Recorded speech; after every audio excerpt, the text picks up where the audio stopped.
Hello friends, இன்னைக்கு கிட்ஸ்க்கு பிடிச்ச மாதிரி பீட்ரூட் ரைஸ் லஞ்ச் பாக்ஸ்க்கு எப்படி செய்யறதுன்னு பார்க்கலாம். ஸோ இது வந்து ரொம்ப ஸ்பைசியாகவும் இருக்காது, அவங்களுக்கு பிடிச்ச மாதிரி இருக்கும். கிட்ஸ் வந்து ரொம்ப ஸ்பைசியாக இருந்தால் சாப்பிட மாட்டாங்க. ஸோ நம்ம வந்து அதுக்கேற்ற மாதிரி சட்டில்டாக பண்ணிடுவோம்.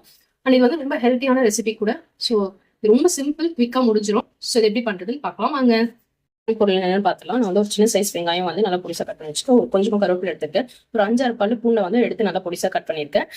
1/4 டேபிள் ஸ்பூன் இஞ்சி பூண்டு பேஸ்ட் எடுத்திருக்கேன். நம்ம கிட்ஸுக்கு செய்யறதால காரம் கம்மியா இருக்குன்றதால ஒரே ஒரு பச்சை மிளகாய் மட்டும் கீறி வச்சுக்கோ. ஒரு பீட்ரூட் நல்லா துருவி எடுத்து வச்சிருக்கேன். தாளிச்சு தான் வாங்க. தாளிக்கிறதுக்கு நான் ஒரே ஒரு டேபிள் ஸ்பூன் சன்ஃப்ளவர் ஆயில் எடுத்துக்கிறேன். ஒரு டேபிள் ஸ்பூன் நெய் எடுத்துக்கிறேன். எண்ணெய் சூடாயிடுச்சு. ஒரு 1/2 டேபிள் ஸ்பூன் மட்டும் கடுகு ஆட் பண்ணிக்கலாம். கடுகு போட்டு வச்சு நம்ம கட் பண்ணி வச்சுக்க வெங்காயம், இஞ்சி பூண்டு பேஸ்ட், பூண்டு, பச்சை மிளகாய், கருவேப்பிலை நல்லா கோல்டன் கலர் வரைக்கும் வதக்கி கொடுத்தாங்க. வெங்காயம் நல்லா வதங்கி வந்துச்சு. நம்ம பச்சை எடுத்து பீட்ரூட் ஆட் பண்ணிக்கலாம். இது கூட ஜஸ்ட் ஒரு 2 பிஞ்ச் மஞ்சத்தூள், ஒரு 3 பிஞ்ச் சீரகத்தூள் ஆட் பண்ணிக்கிறேன். 1/4 டேபிள் ஸ்பூன் சால்ட் ஆட் பண்ணிக்கிறேன். இதை நல்லா கலந்துட்டு க்ளோஸ் பண்ணி வச்சு ஒரு 5 மினிட்ஸ் ஸ்லோ ஃப்ளேம்ல வச்சு குக் பண்ணிங்கன்னா நல்லா குக் ஆயிரும். ஸோ வந்து ஒரு 5 மினிட்ஸ் வந்து நடுவில் கிண்டி விட்டு குக் பண்ணிக்கலாம். ஏன்னா பீட்ரூட் வந்து கேரட்டோட கொஞ்சம் குக் ஆக டைம் எடுக்கும். ஸோ வந்து இதை நல்லா ஒரு 5 மினிட்ஸ் க்ளோஸ் பண்ணி குக் பண்ணிட்டு அப்புறம் கலரிட்டு திரும்பி ஒரு 5 மினிட்ஸ் க்ளோஸ் பண்ணி குக் பண்ணி வச்சுக்கலாம். லோ ஃப்ளேம்லேயே வச்சு குக் பண்ணுங்க. நான் க்ளோஸ் பண்ணி ஒரு 5 மினிட்ஸ் லோ ஃப்ளேம்ல குக் பண்ணிக்கிறேன். 5 மினிட்ஸ் ஆயிடுச்சு, ஓப்பன் பண்ணி பார்த்துக்கலாம்.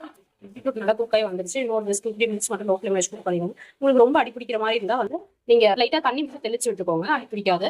ஸோ அவ்வளோதான். ஸோ 3 மினிட்ஸ் மட்டும் நல்லா குக் ஆகிட்டோம். ஸோ ஆயிடுச்சு, ஓப்பன் பண்ணி பார்த்துருங்க. பாருங்க, பீட்ரூட் வந்து நல்லா குக் ஆகி வந்துட்டு குக் பண்ணி வச்சுக்க ரைஸ் கூட இதை மிக்ஸ் பண்ணிக்கலாம்.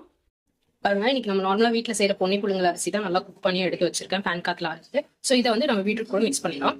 2 கரண்டி ரைஸ் மட்டும் போட்டு நல்லா மிக்ஸ் பண்ணிக்கிறேன் பீட்ரூட் கூட.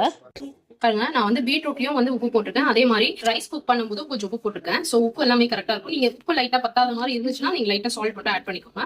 ஸோ அவ்வளவுதான். நம்ம ஆல்ரெடி நெய் போட்டு தான் தாளிச்சிருக்கோம். வேணும் என்ன கூட எக்ஸ்ட்ரா நெய் கூட நீங்க மேலே போட்டு லஞ்ச் பாக்ஸ் பேக் பண்ணிக்கலாம். கிட்ஸ்க்கு பிடிச்ச மாதிரி பீட்ரூட் ரைஸ் லஞ்ச் பாக்ஸ்க்கு ரெடி ஆயிடுச்சு. ஸோ இந்த வீடியோ உங்களுக்கு யூஸ்ஃபுல்லா இருந்தா லைக் பண்ணுங்க, ஷேர் பண்ணுங்க, சப்ஸ்கிரைப் பண்ணுங்க.